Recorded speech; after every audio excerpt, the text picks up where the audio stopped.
이 정서나 이걸 이해하는데 조금 시간이 걸려요. 그렇군요. 네. 알겠습니다. 국민의힘 얘기 좀 해보겠습니다. 국민의힘 이제 황우래 전 비대위원장이 또 선관위원장 지명이 됐습니다. 우 대표님 잘 아시잖아요. 이분 별명이 어당팔 아닙니까? 어리숙해 보이지만 당수가 8단이라는.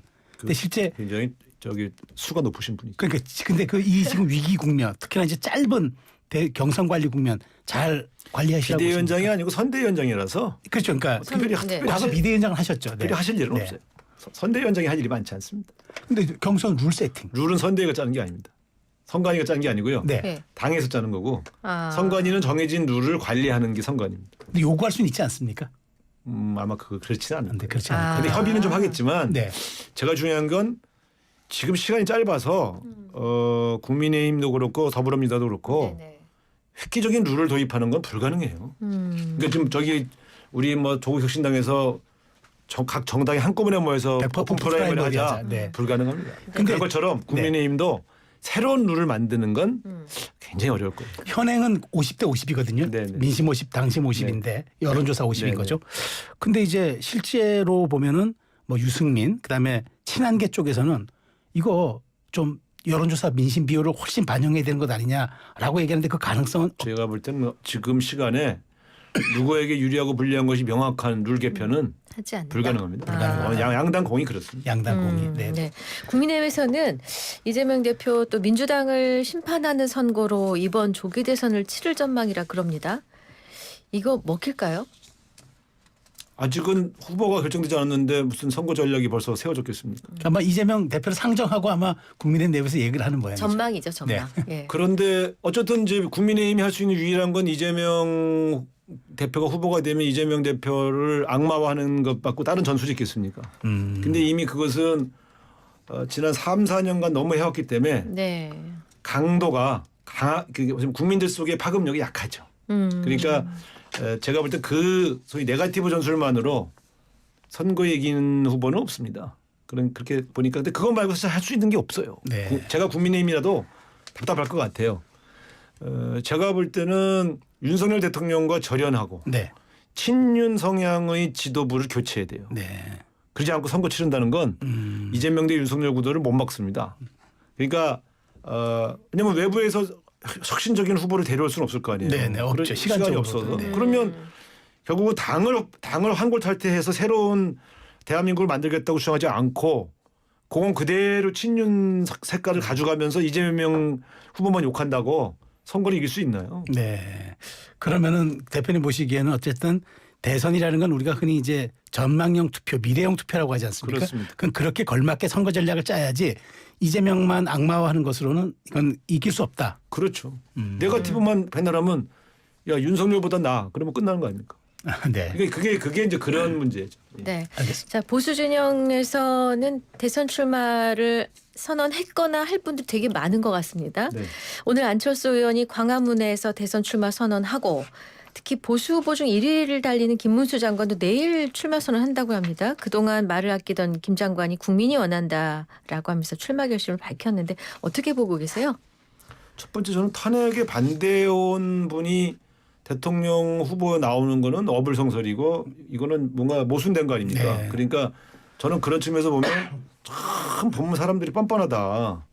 정치인이 한번 뱉은 말의 일관성을 안 지키고 그냥 뭐 세상에 대통령이 파면된 지 며칠 됐다고 대통령 파면을 반대하는 사람이 대통령이 나옵니까? 저는 있을 수 없는 일들을 하고 있는데 네. 이런 것들을 당연히 생각하면 안 된다라고 하는 원론적 말씀을 드리고 네, 네.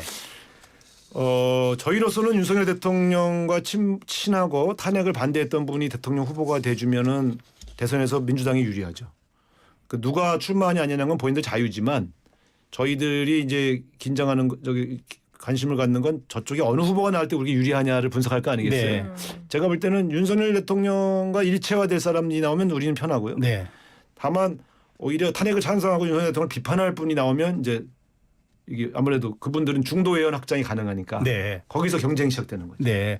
근데 지금 어쨌든 그 국민의힘 보면은 뭐 15명 정도가 거론이 됩니다. 뭐 현역 시도지사들은 거의 다 나온다는 것 같은데 이런 상황이다 보니까 뭐 사람이 많긴 많아요. 많아서 혹시라도 이러한 것들이 흥행몰이에는 좀 도움이 되지 않겠나. 그러니까 국민의힘의 좀 다양한 후보군들이 이재명 대표의 일극 일단 후보로 추대 거대한 양산과 같은 민주당보다는 흥행선 좀 앞서지 않겠냐 이런 얘기도 나옵니다.